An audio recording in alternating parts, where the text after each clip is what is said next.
We're back with former Alaskan Governor Sarah Palin. All right, Governor, the summer is not that far away from us, and it seems like those oil prices are spiking and the gas is going up every day. What do you think the government should do about these rising prices? Should they start tapping into the strategic oil reserves?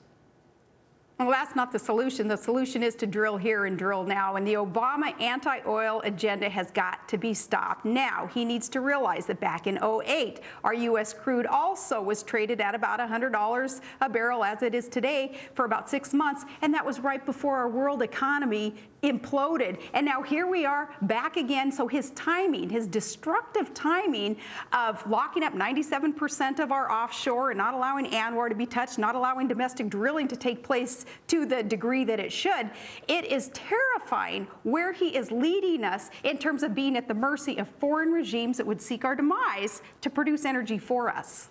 And of course, your response to that is to, I guess, drill, baby, drill? It is. It's drill, baby, drill, because we have these God-given resources here, and we have the manpower, and we have the ingenuity to be energy independent. Right above our Arctic Circle, we have 90 billion barrels of technically recoverable oil. We have hundreds of trillions of cubic feet of clean, green, natural gas. God has provided these for us. It's our responsibility to responsibly tap into them and use them for mankind, and not rely on foreign regimes to do it for us. And, you know, speaking of the oil crisis, I mean, do you think that President Obama should send troops into Libya or at least make it a no-fly zone?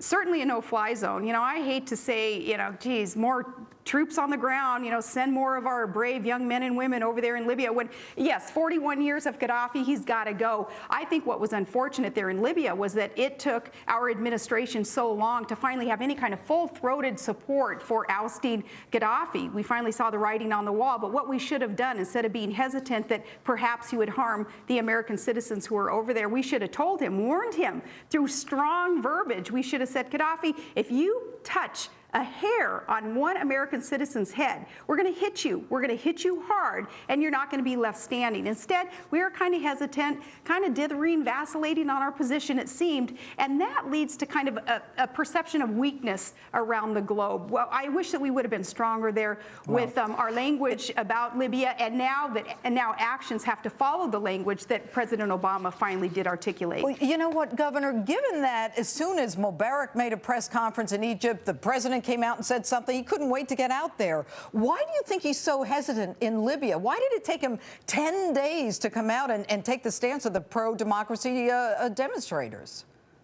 Why was he so hesitant back with the Green Movement in Iran when freedom fighters wanted to oust Ahmadinejad, and our president didn't want to really participate there with the language, at least, that should have showed the support for ousting a dictator, ousting an oppressor? It's tough to pinpoint exactly why it is that President Obama, in this case, what we're talking about right now with national security, he would seek to oust at least a quasi-ally in Mubarak, who had been by our side for those 30 years, quick to oust him, but quite hesitant on Gaddafi, on Ahmadinejad. That scares me. Now, rumors are that Kathy Griffin is going to play a Sarah Palin, a Tea Party type on Glee. What do you make of that? She hasn't been kind to you or your family.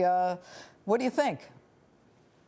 You know, Kathy Griffin can do anything to me or say anything about me because, you know, she's kind of she's a 50-year-old adult bully, really is what she is, kind of a has-been comedian, and she could do those things to me. I would just ask, you know, for respect to my children, as she had stated on CNN that her New Year's resolution was to destroy my 16-year-old daughter. That takes it a little bit too far. Kathy, pick on me. Come up to Alaska and pick on me, but leave my kids alone. Well, we're all with you on that one, Governor. One last question, and this is a fun question.